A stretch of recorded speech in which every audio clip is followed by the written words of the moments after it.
Bonjour, j'appelle Maria et dans cette vidéo, je vais vous montrer comment faire ce que je porte. C'est un haut dans lequel j'ai combiné trois techniques. Du tricot, du crochet, l'ourlet c'est également du crochet, et dans le milieu, c'est du crochet à la fourche. En fait, j'ai le même panneau dans le dos. Ce n'est pas un chandail que je qualifierais de difficile à faire, dans le sens où les points que j'ai employés sont des points de base. Le tricot est fait en simple jersey, c'est-à-dire sur l'endroit, des mailles à l'endroit, sur l'envers, des mailles à l'envers. Pour le crochet, j'ai employé des mailles serrées, des brides, des mailles en l'air. Et pour la fourche, c'est un point de base à la fourche tout simplement. Qu'est-ce que c'est de la fourche? Grosso modo, ce sont des boucles que vous formez avec un instrument et ensuite on assemble les boucles pour former ce que vous voyez. Là où il pourrait peut-être avoir une difficulté avec l'exécution du chandail, c'est pour calculer votre échantillon. Vous mesurez d'abord, calculez votre échantillon, faire la règle 3 pour savoir combien de mailles ça me prend dans combien de centimètres. C'est peut-être plus à ce niveau-là que ça peut être un peu plus difficile, mais je vais essayer d'être le plus clair et le plus précise dans mes explications pour évidemment là, que vous soyez en mesure de me suivre et de faire votre chandail. Voici le fil que j'ai employé pour faire le chandail. Câblet 5 de Catia, c'est un fil qui est 100% coton. J'ai eu besoin de 4 balles et j'ai fait le chandail dans le blanc, dans la couleur blanche. J'ai ici du gris perle simplement parce que je veux faire un autre modèle avec ce fil-là. C'est un fil qui est très fin puisque l'échantillon de 10 cm par 10 cm donne 33 mailles et 44 rangs. Si vous êtes familière avec les échantillons, ça vous donne déjà un bon indice que c'est un fil qui est très fin. Évidemment, je vous donne cette information-là à titre de référence uniquement parce que vous pouvez utiliser à peu près n'importe quel fil. L'important, évidemment, c'est de faire votre échantillon. Puisque mon chandail combine 3 techniques différentes, j'ai donc utilisé 3 outils différents. J'ai tricoté avec des aiguilles à tricoter numéro 3. J'ai crocheté avec un crochet numéro 3 également. Et c'est la fourche que j'ai utilisée pour faire ma dentelle à la fourche. Une fourche est composée de 2 branches et 2 barrettes. Les barrettes sont placées au bout des branches, ce qui fait qu'elles servent d'arrêt. Moi, j'ai ici une fourche ajustable. Elle est ajustable parce que dépendamment où je place mes branches, je peux faire des bandes de largeur différentes. Pourquoi je vous explique ça? Parce que sur le marché, il y a des fourches qui ne sont pas ajustables. Donc, si vous avez à vous acheter une fourche, moi, je vous suggère d'aller pour une fourche qui est ajustable. Comme ça, avec un seul instrument, vous pouvez faire différentes largeurs de bandes. Le chandail se débute par la partie fourche parce que cette partie-là, une fois qu'on aura assemblé nos bandes, ça devient une partie figée. Donc, pour ajuster le chandail pour qu'il puisse me faire, je vais l'ajuster dans les parties jersey. Maintenant, pour savoir, avant de commencer à vous montrer comment faire les boucles sur votre fourche, on a besoin de connaître notre mesure de vent. Mon panneau ici fait combien de long? J'ai besoin de combien de long? C'est ce que je vous montre à l'instant, comment le mesurer sur vous. Pour la mesure de vent, je vous suggère de vous placer devant le miroir. C'est plus facile lorsqu'on se voit de pouvoir évaluer la longueur qu'on a besoin. Vous placez votre galon à la base de votre cou et ce, même si moi mon chandail, comme vous voyez, est un peu plus bas que la base de mon cou, c'est pas grave. Vous êtes mieux d'avoir quelques centimètres supplémentaires plutôt que le contraire. De la fourche, c'est très facile à démancher. Alors que de refaire, c'est un peu plus compliqué. Vous placez le 1 cm à la base de votre cou. Je descends avec mon galon, je vois sur le miroir l'endroit que je désire et je place mon doigt là où je veux que le chandail se termine. Bon, moi dans ce cas-ci, ça me donne 50 cm. Fait que je sais que ma bande de fourche va avoir une hauteur totale de 50 cm. Pour vos bandes, vous allez d'abord décider de la distance que vous allez faire vos bandes. Moi, j'ai mis ici 7 cm. C'est la mesure que j'ai employée pour mon chandail blanc. Vous, dans votre cas, ça peut être plus, ça peut être moins, ça n'a aucune importance. C'est vraiment question de look. Fait que le mieux, ça va être que vous fassiez un petit échantillon, un petit bout. Vous allez voir ce que ça va donner. Vous décidez que vous voulez plus large, vous mettrez vos branches plus larges. Vous voulez moins large, vous mettrez vos branches moins larges. Ça n'a pas vraiment d'importance. Une fois que vous avez décidé de votre distance, vous allez faire un nœud, mais attention, ce n'est pas un nœud coulant. C'est important que vous fassiez ici un vrai nœud parce que le nœud ne doit pas bouger. Un nœud coulant, vous savez très bien que quand vous tirez sur le fil, il bouge. Ici, moi, je veux pas qu'il bouge. Je veux qu'il soit figé parce que le nœud doit être dans le milieu de mes deux branches. J'ai fait un nœud, comme je viens de vous dire. J'ai placé mon nœud dans ma branche de gauche et le fil avec lequel je vais travailler est placé dans ma branche de droite. Il est par-dessus ma branche de droite. Je vais placer ma barrette. Comme ça, je suis sûre que mes branches ne vont pas bouger. Noah qui donne son opinion. Ah, mon Dieu. Mon fil, je vais le passer derrière. Il va bien en passant, même s'il y a des miaulements comme ça du fin fond de son âme, il va bien. Il est toujours comme ça. Alors, il me déconcentre. Alors, j'ai passé mon fil par-dessus ma branche de droite. Je vais maintenant, votre crochet en passant, la grosseur n'a pas d'importance. Que ça soit un crochet plus fin ou plus gros, allez-y en fonction de la grosseur de votre fil. Mon crochet passe entre mes deux boucles. Je ramène mon fil. Je fais un jeté que je ramène dans ma maille. Mon crochet, je vais le traverser de l'autre côté parce que je vais tourner ma fourche. Je passe entre mes deux boucles, je ramène mon fil, jeté, je passe à travers mes deux boucles. Je traverse mon crochet et je tourne. C'est ça que vous faites tout le long. C'est ça faire de la fourche. C'est pas compliqué. En fait, ça c'est la première étape parce qu'ensuite il faut assembler nos bandes, mais c'est pas plus compliqué que ça.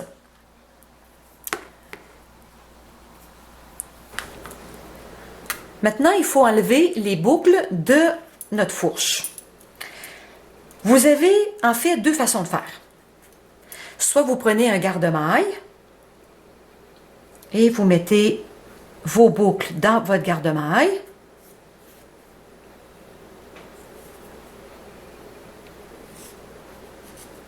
Bon, donc on va y aller à peu près jusqu'ici. Je ne vais pas toutes les enlever là, de ma fourche.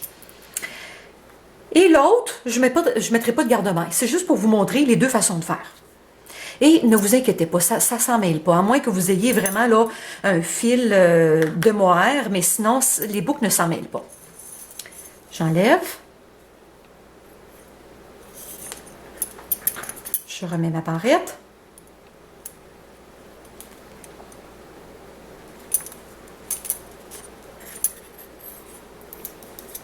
Oups.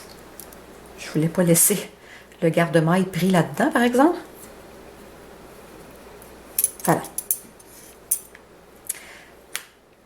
Maintenant, on va assembler nos mailles pour faire notre première bordure. La bordure ici, là. Parce que pour assembler les bandes, il faut que j'aie au moins deux bandes de fil. J'ai une seule bande. Fait que je ne peux pas assembler les bandes tout de suite. Mais je peux déjà commencer par faire ma bordure. On s'assure de prendre l'épine entre notre pouce et notre index.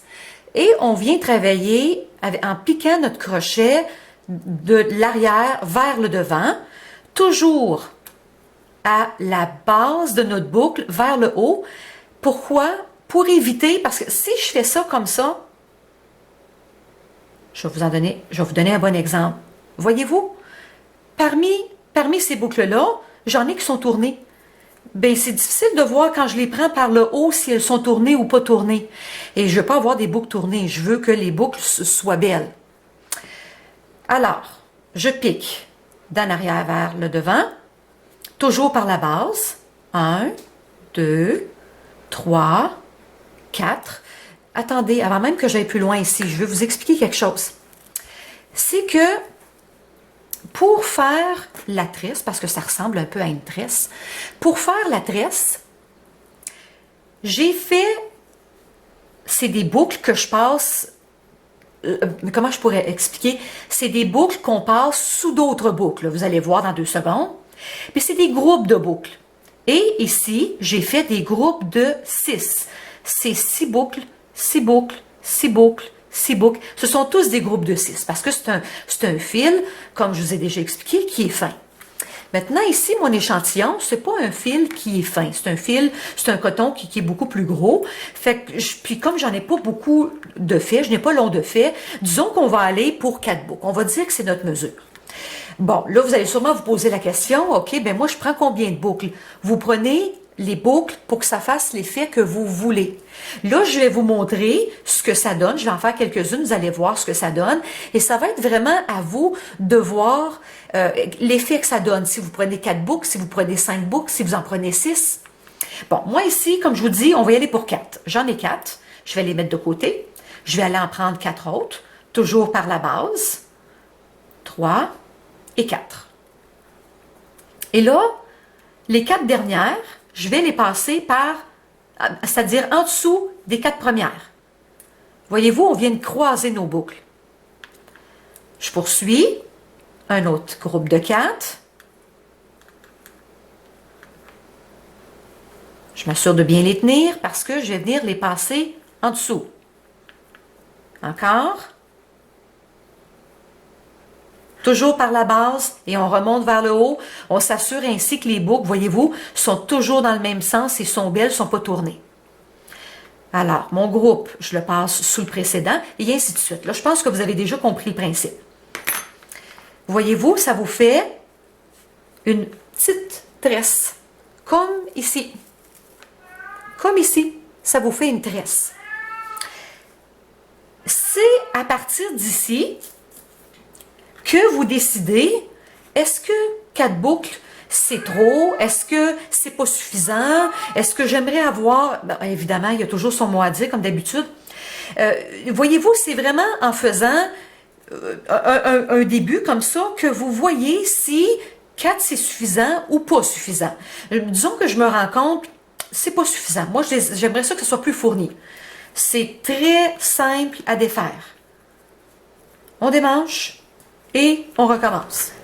Bon, là, j'ai démanché là, ce que je viens de faire parce que il y a quelque chose que j'oubliais qui est important puis que j'oubliais de vous dire. Vous vous souvenez, quand je me suis mesurée, moi, mon devant fait 50 cm. Moi, j'ai décidé que je voulais avoir un panneau du devant d'une longueur de 50 cm. C'est bien beau, mais 50 cm, je vous ai bien expliqué aussi que c'était une mesure finie. Ça, c'est pas une mesure finie. Si je calcule 50 cm comme ça, je vais avoir une mauvaise surprise. Pourquoi? Parce que c'est très élastique. Là, mon garde-maille, je vais l'enlever parce que je voulais juste vous montrer que vous pouviez vous prendre autrement, si vous aviez peur de tout laisser là, vos boucles libres. Regardez comment ça peut s'étirer.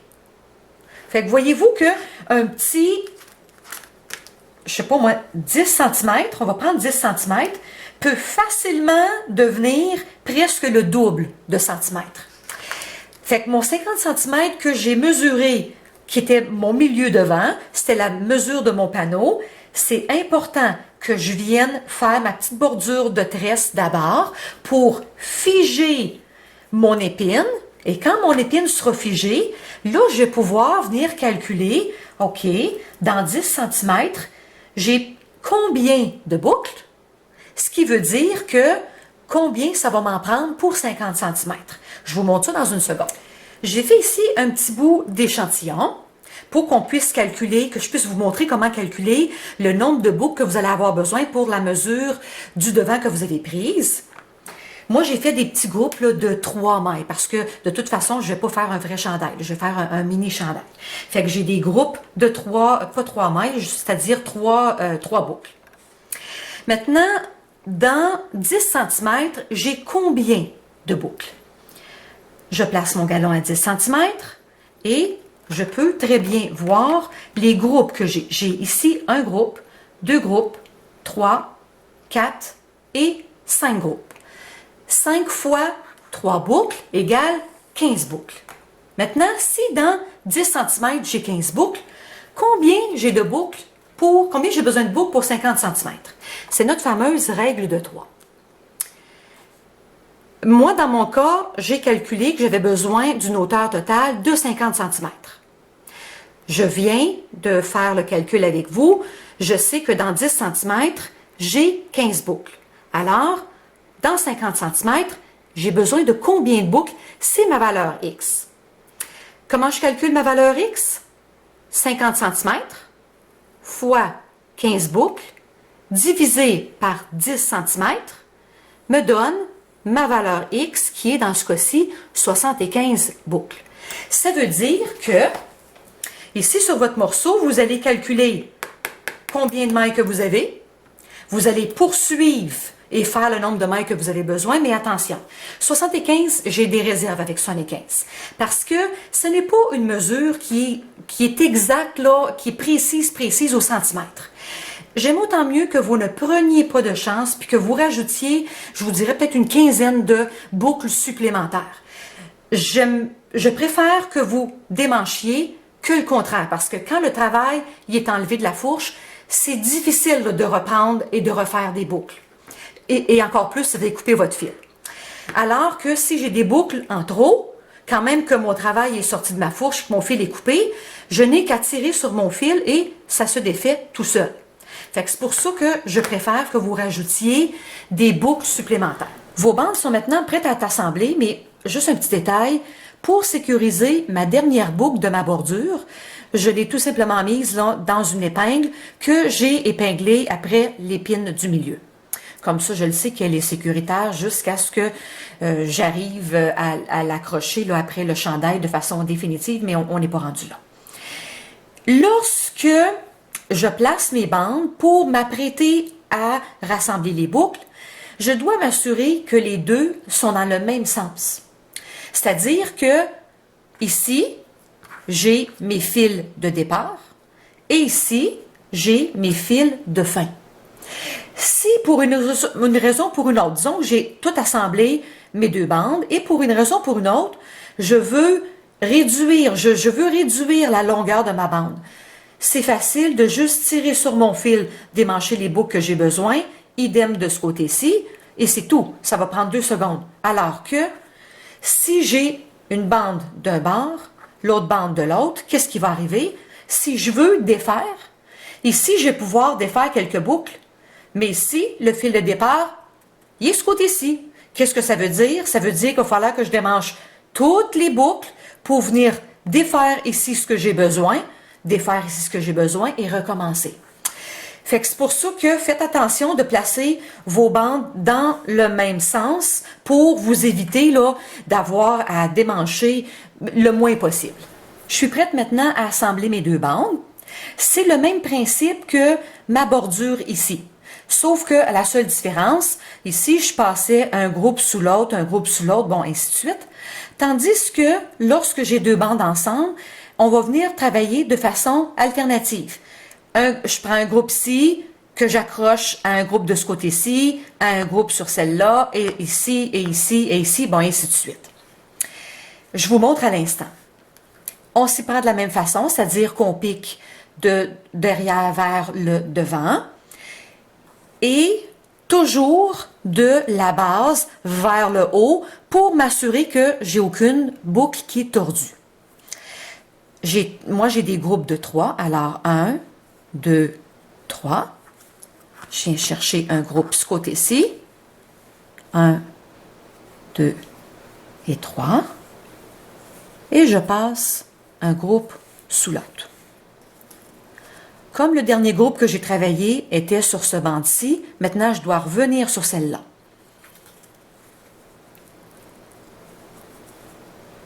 Un, 2 et 3. Je passe en dessous. Maintenant, je vais sur l'autre bande. Assurez-vous de ne pas oublier des boucles. Hein? de ne pas laisser des boucles derrière, puis vous rendre compte à la fin que des boucles qui sont restées orphelines. Et là, je reviens sur l'autre bande. Bon, je fais un dernier groupe. Ensuite, je dépose le travail pour vous montrer.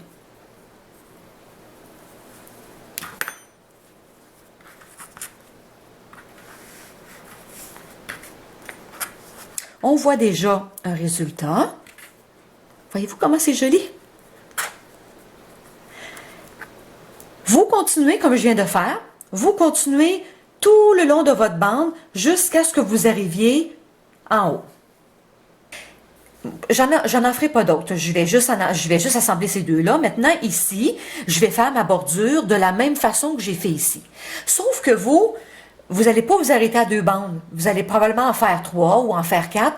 Ici, moi, j'en ai 4 sur mon chandail blanc. Fait que, qu'est-ce que ça veut dire? Bien, ça veut dire que votre haute bande, vous allez faire une autre bande du même nombre de boucles que vous avez fait ces 2 bandes-là et vous allez les rassembler de la même façon qu'on a fait ici. Vous allez faire la même chose pour le nombre de bandes que vous avez décidé et vous allez terminer par une bordure. C'est important avant que vous démanchiez, là, en principe, je vois que j'ai un petit surplus ici. Mais avant de démancher, assurez-vous vraiment que vos 2 côtés sont pareils parce que des fois, ça peut tromper l'œil, ça peut sembler être égal et ce ne l'est pas. Quand vous mettez votre travail de côté, vous voyez, on voit ça fait comme des V. J'ai 1, 2, 3, 4, 5, 6, 7, 8 V. Ici, je dois également avoir 8 V. 1, 2, 3, 4, 5, 6, 7, 8. J'ai 8 V. Donc là, je sais que je suis parfaitement égale. Ce surplus-là, je vais pouvoir le démancher. Alors, je tire dessus jusqu'à arriver à la dernière boucle. Faites attention de ne pas tirer plus loin parce que je ne vais pas tirer à l'intérieur. Ici, j'ai mes 3 boucles. Je vais solidifier mes 3 boucles avec ici l'épine du milieu. Ma fourche est terminée. On est rendu à nos panneaux de jersey. Sauf que pour faire nos panneaux de jersey, on doit connaître notre mesure parce que c'est les panneaux de jersey qui vont venir combler les centimètres qui nous manquent en fonction de notre panneau de crochet à la fourche. Fait que c'est ce que je vous montre à l'instant. Je vous montre comment on se mesure. Et voilà la jumelle. En fait, ce modèle-ci, c'est le premier que j'ai fait. Je l'ai fait il y a peut-être 2 ans environ, avec l'intention éventuellement de faire une vidéo que j'ai jamais fait. Et quand j'ai voulu concrétiser le projet de la vidéo, ça commençait à être un peu loin dans ma mémoire. Fait qu'il a fallu que je refasse le chandail pour être en mesure de vous transmettre les bonnes informations. C'est exactement le même modèle. La seule chose, c'est que j'ai fait pour les emmanchures des mailles serrées et pour l'ourlet, j'ai fait des coquilles.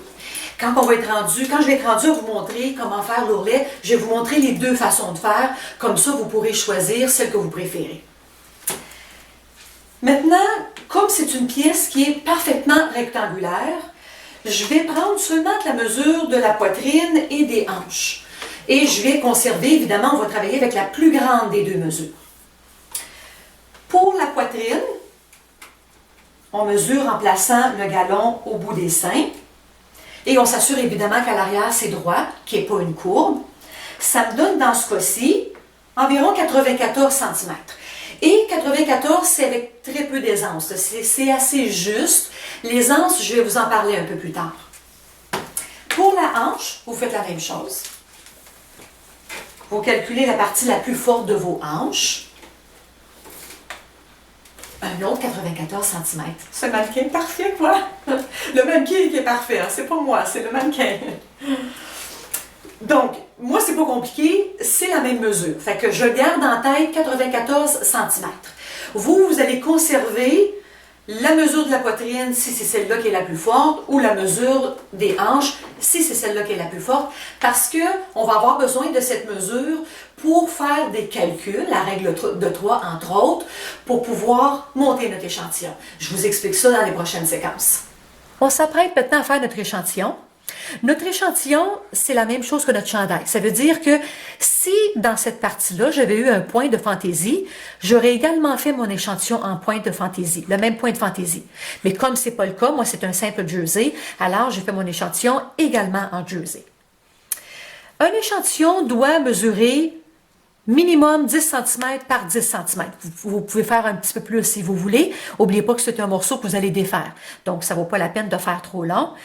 Mais il doit surtout pas être moins que 10 par 10 parce que plus votre échantillon sera petit et plus il va s'étirer. Ce qui veut dire que ça va venir fausser votre mesure.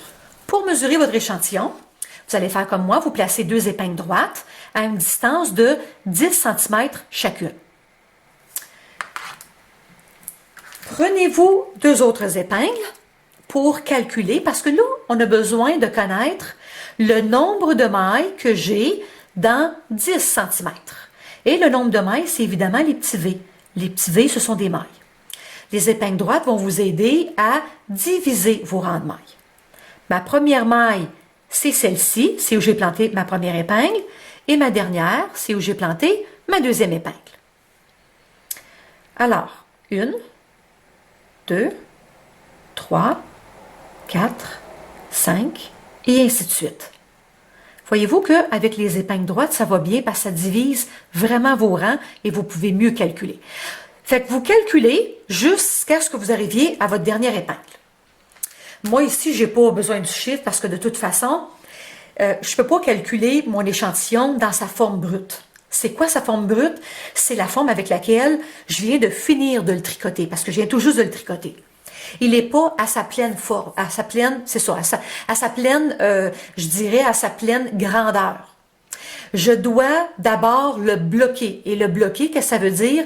Ça veut dire le rendre dans sa grandeur finale. Comme vous voyez, ça s'étire beaucoup. Bloquer, qu'est-ce que c'est bloquer? C'est mouiller l'échantillon. Soit que vous le conserviez sur votre aiguille, ça n'a pas d'importance, ou que vous le mettiez dans un garde-maille, mais il faut mouiller votre échantillon, il faut l'étirer à son maximum, l'épingler, évidemment, là, vous en faites un beau carré, là, vous l'épinglez de haut en bas, et vous le laissez sécher de cette façon-là. Quand il sera complètement sec, vous allez replacer une épingle à 1 et une épingle à 10, et vous allez recalculer le nombre de mailles que vous avez entre les 2 épingles. Ça va être votre mesure réelle. C'est ce chiffre-là que vous avez besoin. Moi, pour les besoins de la cause, évidemment, je ne vais pas mouiller mon échantillon parce que je ne vais pas attendre qu'il sèche, là, puis ça va me faire perdre du temps pour le tournage. Je vais faire comme s'il était mouillé et je vais l'étirer. Je vais l'étirer comme je peux, là, parce que c'est sûr que pas mouillé. Bon. Je pense que vous pouvez déjà voir à la caméra la différence avec tantôt. Ici, je prends mon galon. Voyez-vous, je suis rendue à 14 cm et demi. Ça veut dire que mon morceau s'est étiré de 4,5 cm. Si je prends cette mesure-là pour commencer mon morceau, pour commencer mes panneaux de jersey, c'est une garantie qui va être trop grand. Il faut vraiment qu'il soit à sa pleine largeur pour avoir la mesure réelle. Fait que comprenez-vous pourquoi que c'est important de faire votre échantillon dans un premier temps et le bloquer dans un deuxième temps pour avoir la mesure réelle. Maintenant qu'on a calculé le nombre de mailles qu'on a dans notre échantillon, on va s'apprêter à faire nos panneaux en jersey. Mais sauf qu'on a encore des calculs à faire parce que je dois savoir, en fonction de ma bande de fourche que j'ai faite, je dois savoir de combien de centimètres doivent être mes 2 panneaux de chaque côté. J'ai fait des calculs. Bon, vous avez pris votre mesure la plus grande, qui est de votre poitrine, entre votre poitrine et vos hanches. Bon, moi, la mienne, la mesure la plus grande, c'est 94 cm. Ça, c'est 94 tout le tour. Mais là, moi, je ne vais pas avoir tout le tour. Je veux diviser par 2 parce que j'ai mon dos et mon devant. Fait que si je divise par 2, j'ai 47 cm en avant, 47 cm pour le dos. Ma bande de dentelle à la fourche fait 13 cm de largeur. Fait que déjà là, je sais que pour mon devant, je dois enlever 13 cm pour mes panneaux de jersey. Fait que si j'enlève le 13, ça me donne 34 cm. Il me manque 34 cm en jersey. Là, encore là, 34 cm, je dois diviser par 2 parce que j'ai 2 panneaux de chaque côté de ma fourche. Ça veut dire 17 cm. Mes panneaux, je vais mettre ça de côté 2 secondes. Ça veut dire que moi ici, j'ai besoin de 17 cm parce qu'ici, j'ai 13. Puis ici, ça va me prendre un autre 17 cm. Sauf que là, encore là, à mon 17 cm, je vais venir ajouter un 2-3 cm d'aisance à peu près.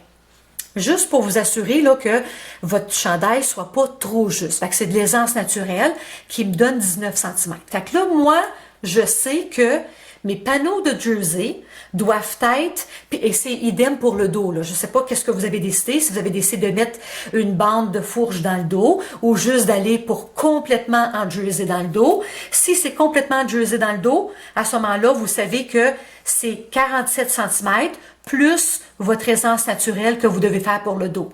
Si vous avez décidé de faire un panneau de fourche, ben c'est 19 cm que vous devez faire. Autrement dit, vous aurez 4 panneaux de 19 cm à faire. Si nos bandes de jersey doivent être de 19 cm, maintenant, combien de mailles j'ai besoin pour avoir 19 cm? J'ai fait mon échantillon de 10 cm par 10 cm, ici, et j'ai, dans 10 cm, j'ai 11 mailles. J'ai pas calculé le nombre de rangs parce que c'est pas, dans ce cas-ci, c'est pas important. Vous allez plutôt le calculer. Habituellement, les échantillons, je vous en ai pas parlé, mais habituellement, les échantillons, c'est toujours le nombre de mailles par le nombre de rangs.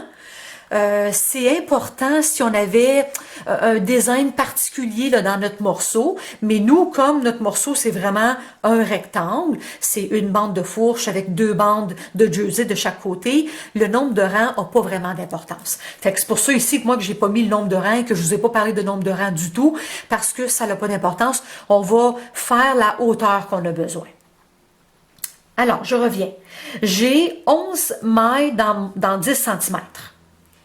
OK, si on va à notre règle de 3, j'ai besoin de 19 cm au total. 10 cm, je sais que ça me donne 11 mailles. Mon 19 cm, c'est ma valeur X. C'est ça que je cherche. Alors, pour trouver ma valeur X, je prends 19 mailles fois 11 mailles de mon échantillon, divisé par 10 cm, qui égale à ma valeur X, qui est 20,9. Bon, évidemment, comment qu'on fait 0,9 mailles? On ne fera pas 0,9 mailles.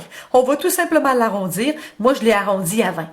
Ça veut dire que moi, pour ce fil-là, dans mon cas, pour ce fil-ci, si je voudrais faire le même modèle, je devrais monter 20 mailles pour avoir des panneaux de 19 cm de jersey. Maintenant que vous avez fait le calcul et que vous savez exactement combien de mailles monter pour faire vos bandes jersey, vous allez de l'avant. Vous montez 4 bandes identiques en largeur, en hauteur, aucune finition parce qu'oubliez pas que dans le bas, c'est un ourlet au crochet. Vous terminez pas non plus, vous rabattez pas non plus les épaules parce que je vais vous montrer ici comment rabattre en tricotant les mailles de la bande dos avec les mailles de la bande devant. Ça va non seulement vous éviter une couture, mais ça va vous faire une plus belle finition. Et puis, vous voyez que les 2 bandes ne sont pas la même longueur. Forcément, puisque faut prévoir une encolure. Si j'avais fait les bandes tous de la même longueur, ça veut dire que ça, c'est mon épaule. Ça, ici, j'aurais eu mon épaule. Et ça veut dire que mon encolure, ici, elle est vraiment très près du cou. Ça risquerait d'être inconfortable. C'est pour ça qu'il faut prévoir une différence. Maintenant, vous allez me demander, mais combien je prévois? C'est libre à chacune. Je vous montre ici sur mon chandail, mais n'oubliez pas que j'ai un fil qui est très fin. J'ai 11 cm.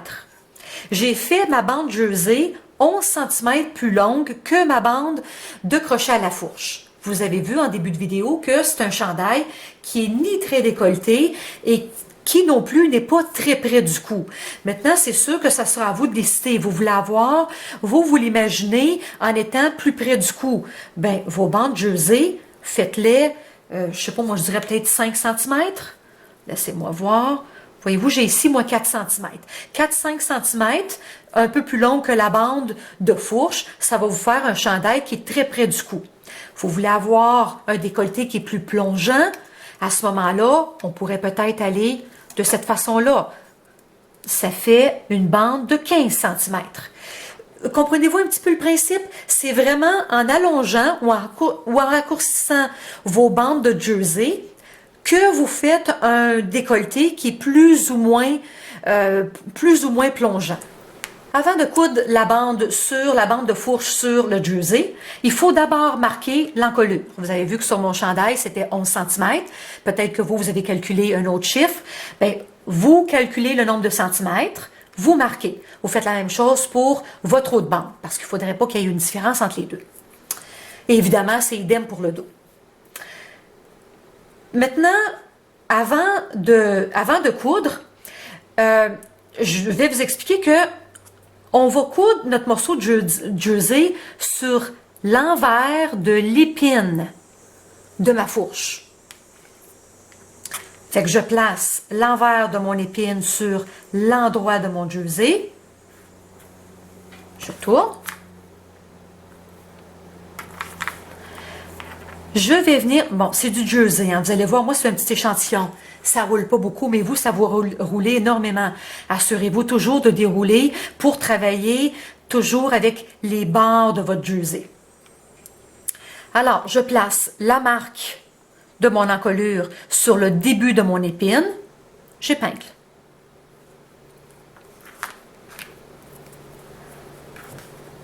Je place le bord de mon jersey sur la fin de mon épine pour que ça soit évidemment égal. J'épingle. Et là, je vais épingler dans le milieu. Mais là, avant d'aller plus loin, quand vous épinglez, c'est important de ne pas épingler, bon, une, puis une autre, puis une autre, puis une autre, puis une autre, et ainsi de suite. Parce que si vous épinglez de cette façon-là, vous risquez d'arriver à la fin, ou comme ça, ou comme ça. Parce que c'est quand même, il y a une certaine élasticité dans ces morceaux-là, et surtout dans celui-ci. Fait qu'il faut, le mieux, c'est toujours d'épingler le début, j'épingle la fin, je vais épingler mon milieu, toujours en déroulant ma bande jersey, et toujours en épinglant sur mon épine, bien entendu. Ensuite, vous allez faire votre milieu, le milieu du milieu, c'est nécessaire, et ainsi de suite, parce que là, je ne sais pas comment long est votre chandail, mais assurez-vous d'avoir quand même suffisamment d'épingles, parce que on va travailler, on va coudre, c'est pas une couture à la machine, c'est une couture à la main. Fait qu'à manipuler le morceau, si c'est pas suffisamment épinglé, j'ai peur qu'on se retrouve à un moment donné avec des surplus d'un côté puis qu'il n'y a pas de l'autre. Fait qu'assurez-vous quand même que ce soit bien épinglé, un petit peu plus. Pour la couture, j'ai enfilé une aiguille à tricot, avec évidemment là, la même couleur de fil. Ben, le même fil, c'est-à-dire, c'est pas la même couleur de fil, c'est le même fil. Et là, je vais venir travailler sur, bon, je vous disais qu'on travaillait sur l'envers de l'épine, mais on va également travailler avec le bord du jersey.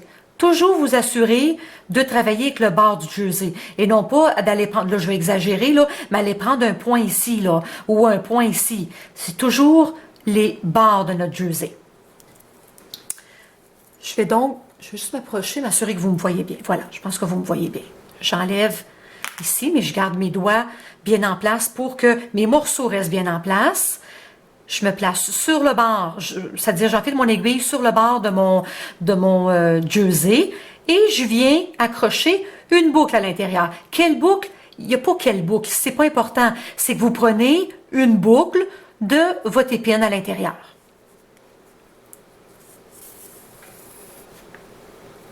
Laissez un petit bout de fil, hein? Tirez pas sur votre fil jusqu'à ce que vous arriviez comme ça, parce que lui, il va falloir le solidifier. S'il est trop court, je ne pourrai jamais le solidifier. Laissez-en un bon bout. Là, je vais un peu plus loin. Je me reprends sur le bord de mon jersey. Je viens chercher un point dans mon épine.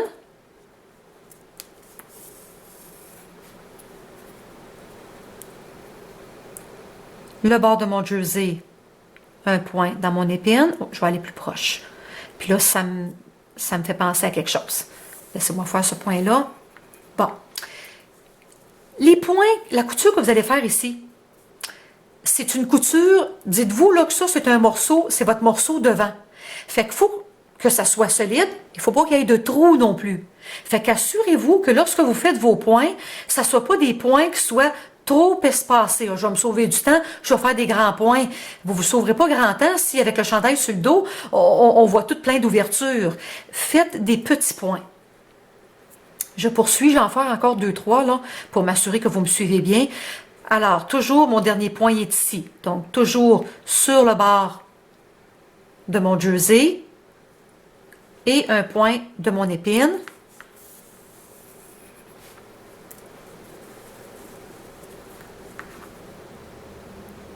Le bord de mon jersey et un point dans mon épine.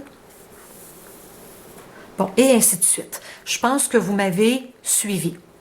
Là, je me retrouve à l'intérieur, bon, vous voyez, là, c'est quand même une belle couture. Et sur l'extérieur, c'est cousu. Les deux morceaux sont cousus. Évidemment, c'est parfaitement invisible, bien sûr, puisque non seulement c'est le même fil, mais de plus, on a cousu sur l'envers, fait que ça ne paraît pas sur l'endroit.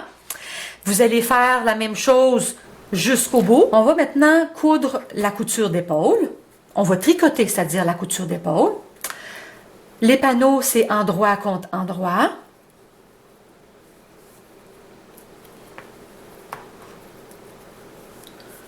Bon, je vais m'approcher pour que vous puissiez bien voir.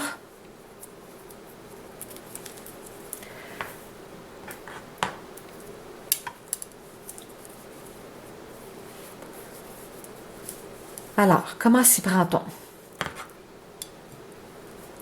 Je viens piquer dans ma maille comme pour la tricoter. Je fais la même chose sur celle qui est dans mon aiguille auxiliaire. Je tricote comme normalement.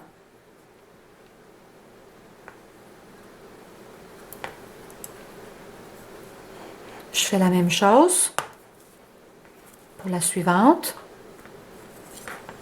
Et là, je vais venir rabattre la première sur la deuxième.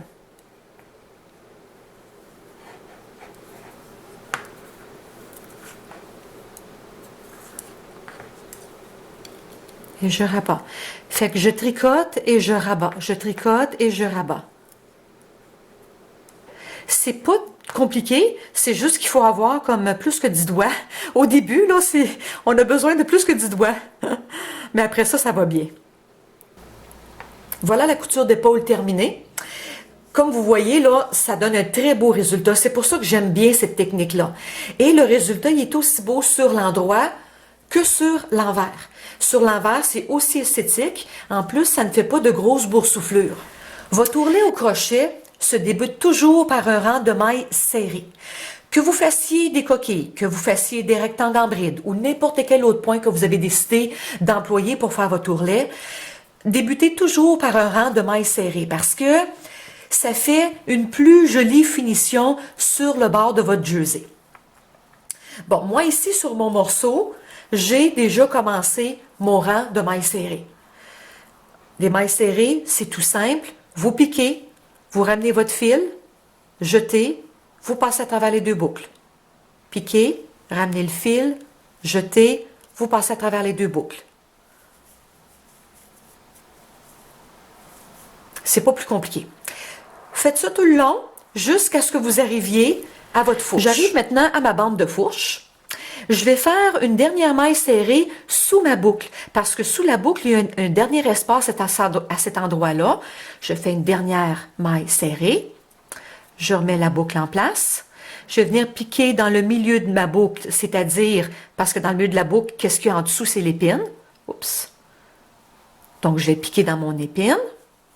Une maille serrée. Et là, j'arrive dans le vide. Ce que je vais faire, c'est que je vais faire une chaînette pour me rendre jusqu'à mon croisement ici. Là, j'ai aucune idée de combien de mailles ça va me prendre. Je vais faire un test. 4, 5. Je vais m'essayer pour 5. Est-ce que j'arrive dans le milieu de mon croisement? Oui. Alors, je passe sous mon groupe de boucles. Je fais une maille serrée. Je fais 5 mailles en l'air, puisque moi, c'est mon compte. Et je vais venir piquer dans mon épine. Je fais une autre maille serrée dans mon épine. Je vous montre.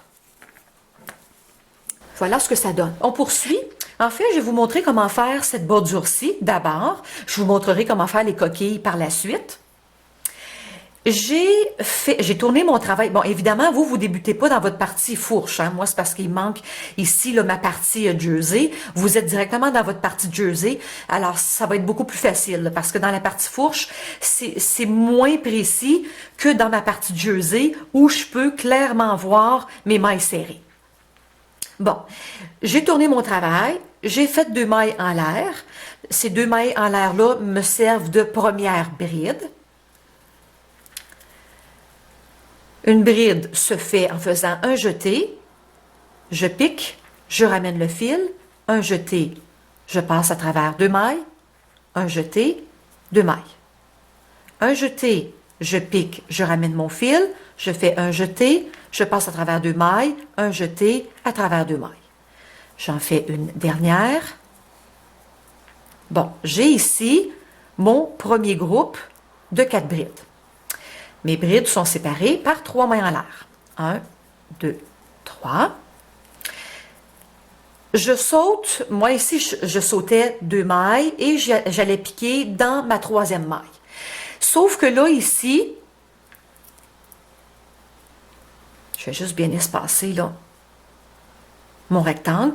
Ici, c'est plus difficile à voir. À cause des mailles en l'air, c'est plus difficile à voir. Fait qu'allez-y un peu à l'œil. Je vais aller, moi, après ma maille serrée. Donc, je vais aller dans mon espace de maille chaînette. Je fais un autre 4 brides, un autre groupe de 4 brides.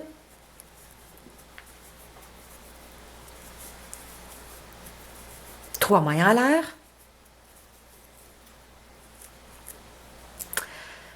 Je saute 2 mailles et je viens piquer dans la 3e. 1, 2, ici.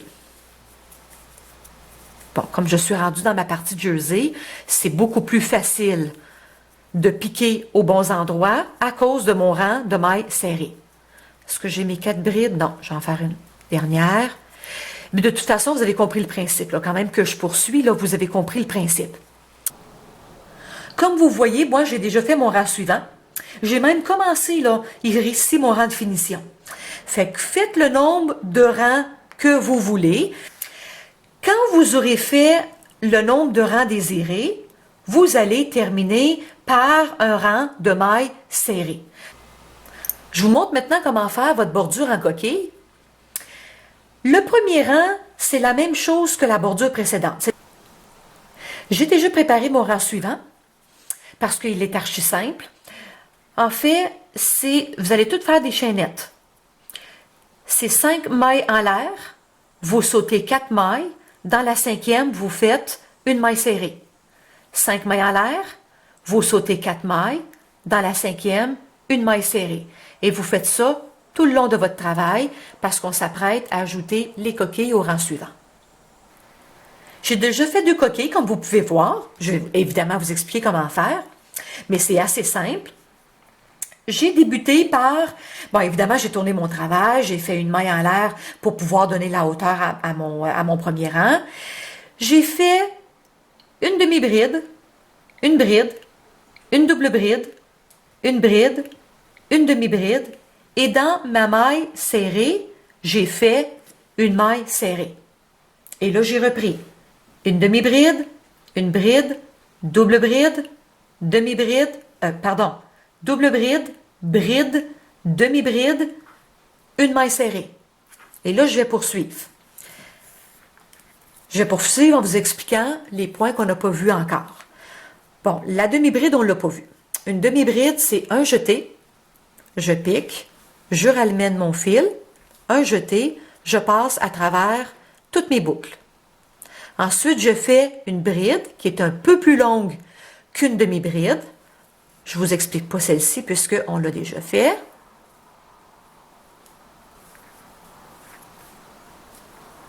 Ensuite, je fais une double bride. Une double bride, c'est que je fais 2 boucles sur mon crochet. Et je sors toujours 2 boucles à la fois. Jeter, 2 boucles, jeter, 2 boucles, jeter, 2 boucles. Je fais encore une fois une bride.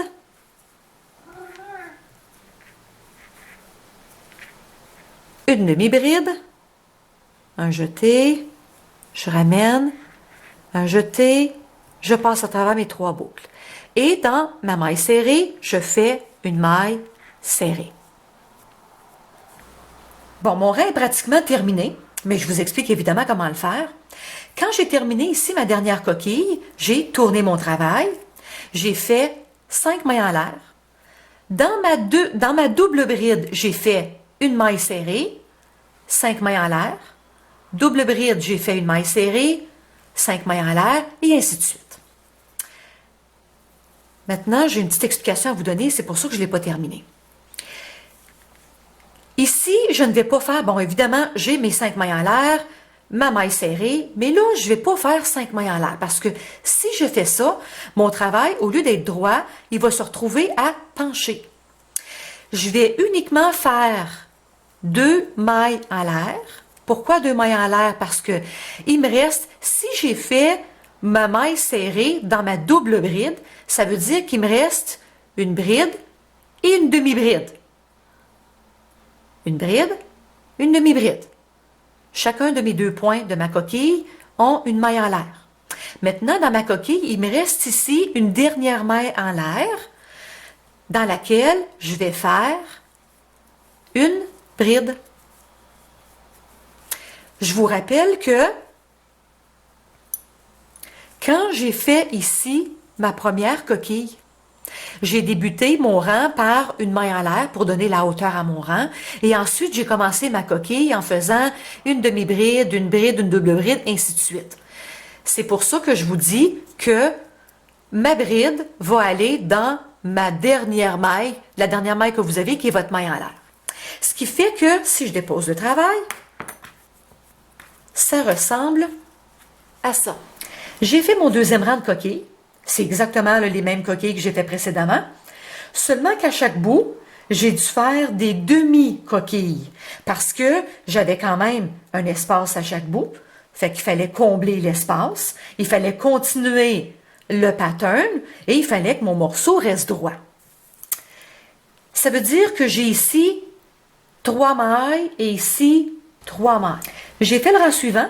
Je vous le montre uniquement pour que vous puissiez voir comment est-ce que, en faisant ce rang-là, c'est venu vraiment définir mes demi-coquilles. Là, on voit vraiment que c'est des moitiés de coquilles.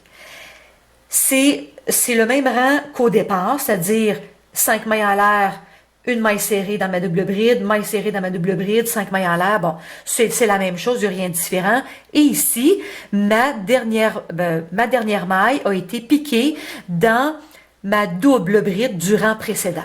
Le dernier rang de coquille est fait. Moi, je n'irai pas plus loin parce que, si vous remarquez, c'est le premier rang qui se répète. Parce que là, j'ai exactement la même chose que mon premier rang. Si vous voulez poursuivre en faisant plusieurs rangs, comme j'ai fait moi dans mon chandail, ça va toujours être ces 2 rangs-là qui vont se répéter. Et on ne termine pas comme on a terminé ici. Ben, vous pouvez le faire si vous voulez. Moi, je ne l'ai pas fait. J'ai pas terminé avec une bordure en point serré parce que je trouvais que ça venait trop enlever la courbe de mes... Ça fait festonner. En fait, les coquilles font un bord festonné. Et si vous faites des rangs serrés, je trouve des mailles serrées, c'est-à-dire je trouvais que ça venait enlever un peu le feston. Alors, ça sera à votre choix, mais votre bordure est terminée. Pour faire les coutures de côté, il faut d'abord assembler les morceaux endroit contre endroit. et les épingler comme je vous ai expliqué précédemment, c'est-à-dire un bout, l'autre bout, le milieu du milieu, le milieu du milieu, et ainsi de suite, pour s'assurer que le morceau est vraiment bien épinglé et qu'on n'arrivera pas en bout de ligne avec des différences. Bon, vous avez remarqué évidemment que moi, j'ai pas fait d'ourlet là dans mon petit morceau d'eau. Ça n'a pas d'importance, c'est pas un morceau qui va servir. Je vais épingler avec, je vous montre, c'est un petit gadget que mon ami de laine m'a offert. Ça ressemble à des pinces à cheveux, mais ce sont des pinces à tricot.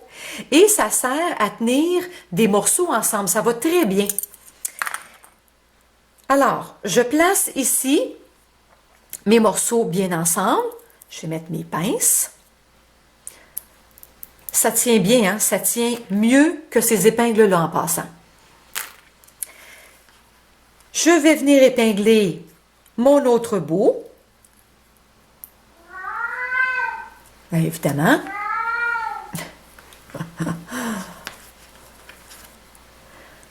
Votre jersey roule beaucoup, fait qu'il faut le dérouler au fur et à mesure. On va venir épingler le milieu.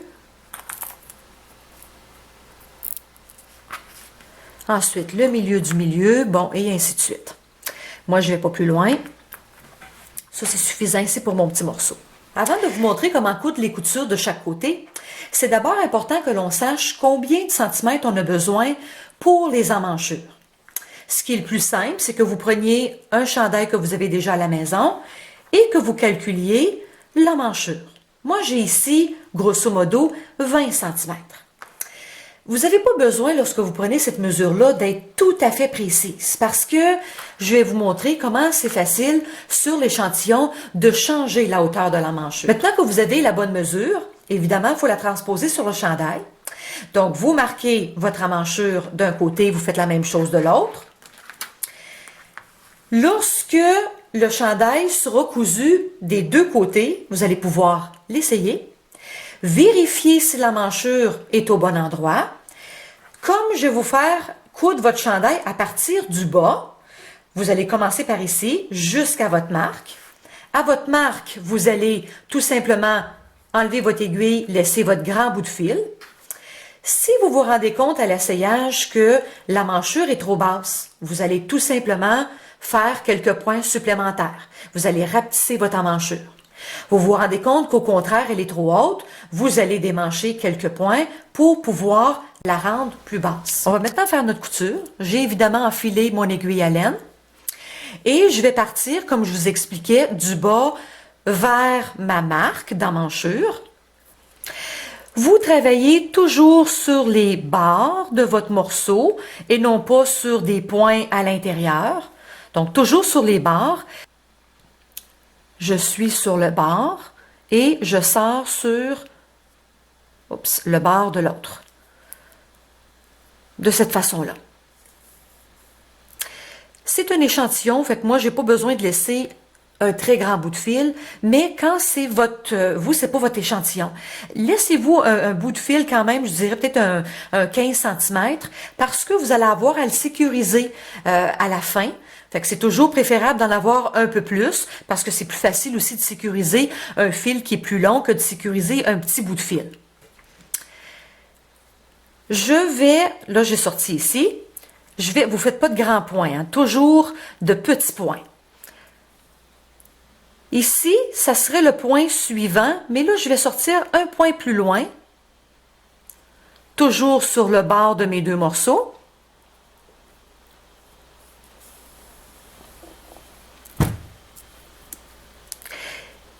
Et je reviens vers l'arrière pour pouvoir me retrouver entre mes deux points.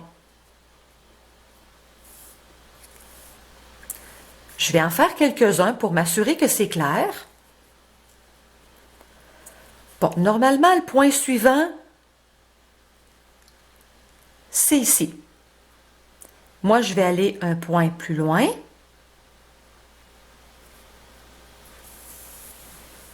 Pour revenir, bon, ça forme toujours un petit U, pour revenir un point à l'arrière, je me retrouve dans le milieu de mon U et je tire.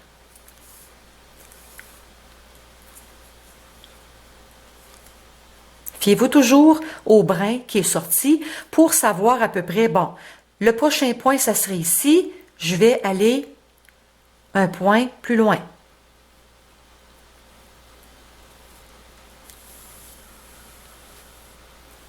Je reviens un point en arrière.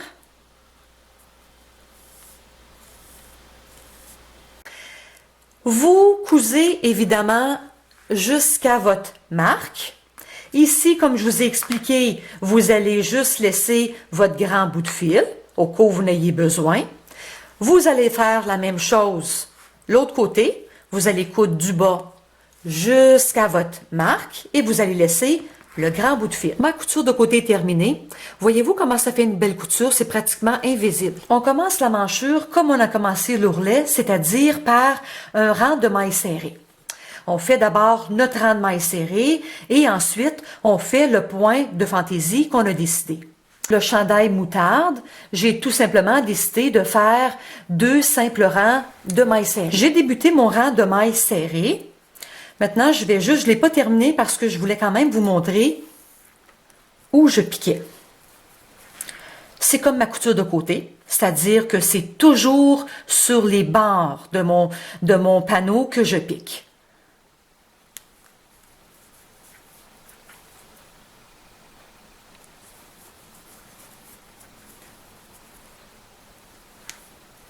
Voyez-vous, c'est pas plus compliqué.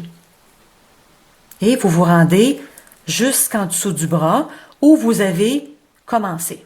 Bon, moi, ça semble blanche ici simplement parce que j'ai pas sécurisé là, mon fil. Et pour rejoindre pour rejoindre le début de mes mailles serrées, je fais une maille coulée. Une maille coulée, je fais un jeté et je pique à travers, c'est-à-dire je sers à travers toutes les boucles. J'ai fait mon premier rang de mailles serrées. Évidemment, c'est important que vous ayez le même nombre de mailles sur le devant que sur le dos, sinon ça va tirer. Maintenant que mon rang est fait, je suis prête soit à faire mon point de fantaisie ici, qui est en fait 2 rangs de mailles serrées. Fait je referai simplement un autre rang de mailles serrées. Ou bien, je vais pour celui-ci, qui est la même chose que j'ai un premier rang de bordure de fait. Moi, j'irai pas plus loin. Vous faites 2 rangs, 3 rangs, ce que vous avez décidé. Et vous terminez par un rang de mailles serrées, toujours pour que ça fasse vraiment un beau fini. Vous avez commencé en dessous du bras. Parce que, premièrement, on ne veut pas commencer sur le dessus pour que ça paraisse, mais également parce que ça nous permet d'arranger aux besoins. Et regardez, moi ici, c'est un bon exemple. J'ai fait mon patron, c'est-à-dire mes 4 brides, 3 mailles en l'air, 4 brides, ainsi de suite, mais ça a terminé par 4 brides. J'avais plus de mailles pour pouvoir faire mes 3 mailles en l'air. Ce que j'aurais pu faire, là, je ne l'ai pas fait parce que je voulais vous le montrer, mais si ça avait été mon chandail, je ne l'aurais pas laissé comme ça. Ce que j'aurais fait, c'est que j'aurais arrangé un petit peu, j'aurais triché un petit peu. Par exemple, j'aurais pu faire 3 brides, 2 mailles en l'air, 3 brides. Ou encore 2 brides, 4 mailles en l'air, 2 brides. Arranger quelque chose pour que ça soit similaire au restant et plus continu. C'est en dessous du bras, fait que ça paraît pas vraiment. La manchure, évidemment, doit être pareille de l'autre côté. Si j'ai, par exemple, 20 groupes de 4 brides de ce côté-ci, je dois avoir 20 groupes de 4 brides de l'autre côté aussi, pour pas me retrouver avec une emmanchure plus petite que l'autre. Et vos emmanchures, vos bordures d'emmanchure sont terminées. Mon encolure, j'ai pour l'encolure fait 2 simples rangs de mailles serrées. C'est ce que j'ai commencé à faire dans mon échantillon. En fait, j'ai dû rajouter des petits bouts dans mon échantillon pour vraiment pouvoir vous montrer comment faire l'encolure. J'ai commencé à faire mon premier rang de mailles serrées. On commence par l'épaule, on fait les mailles serrées dans l'encolure dos et ensuite on s'en vient vers le devant. Bon, ça me fait penser, voyez-vous ici, j'ai un petit trou. J'en avais également un tantôt, là, j'ai vu lorsque je vous montrais comment faire la bordure d'emmanchure. J'en avais également un en dessous du bras. Ne vous inquiétez pas avec ça pour le moment, parce que là, tous nos fils sont libres. On n'a rentré aucun fil. Ce qui fait que plusieurs d'entre eux sont lâches et c'est ce qui nous crée bien souvent des trous. Lorsque je vais vous montrer comment rentrer les fils, je vous montrerai en même temps comment combler certains petits trous qu'on a là, un peu partout dans notre chandail. Mais pour le moment, préoccupez-vous pas de ça. Mon rang de mailles serrées s'approche de ma fourche. Je vais faire là, le dernier point qui manque. Voilà. Bon, et là, je vais venir accrocher ma boucle avec mes mailles dans mon premier rang de mailles serrées. J'accroche ma boucle, je vais accrocher mon épine, je vais accrocher le croisement, bon, ainsi de suite. Là, je vais juste défaire, par exemple.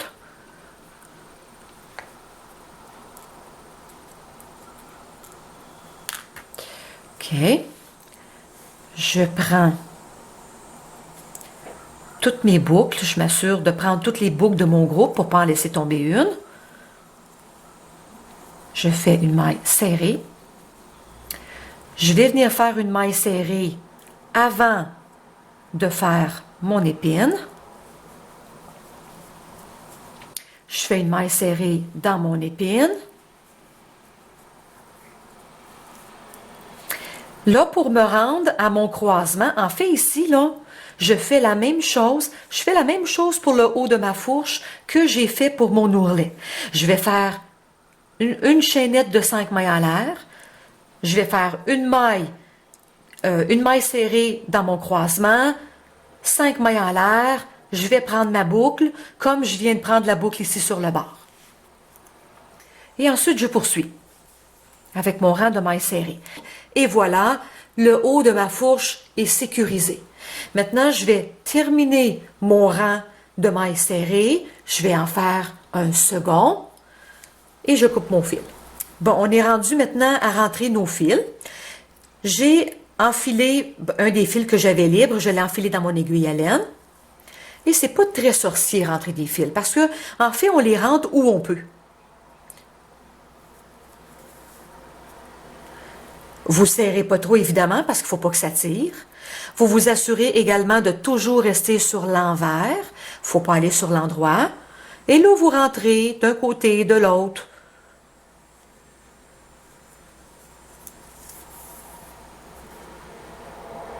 Vous voyez comment je m'y prends?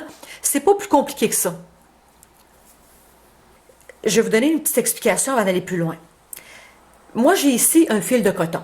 Le coton, ça glisse pas. Fait que vous pouvez en rentrer un petit bout, je vous dirais peut-être 7 cm, quelque chose comme ça. Et vous coupez votre fil. Attendez, je vais pas le couper ici. Je vais le rentrer pour qu'il soit vers l'intérieur. Bon, ça, c'est pour rentrer vos fils. Vous rentrez vos fils tous de la même façon. Maintenant, qu'est-ce que je fais quand j'ai des petits trous? J'en avais un, entre autres. Ça, c'est mon emmanchure. Il y a un petit trou. Je vais profiter du fait que je suis en train d'entrer mes fils pour aller combler mon trou.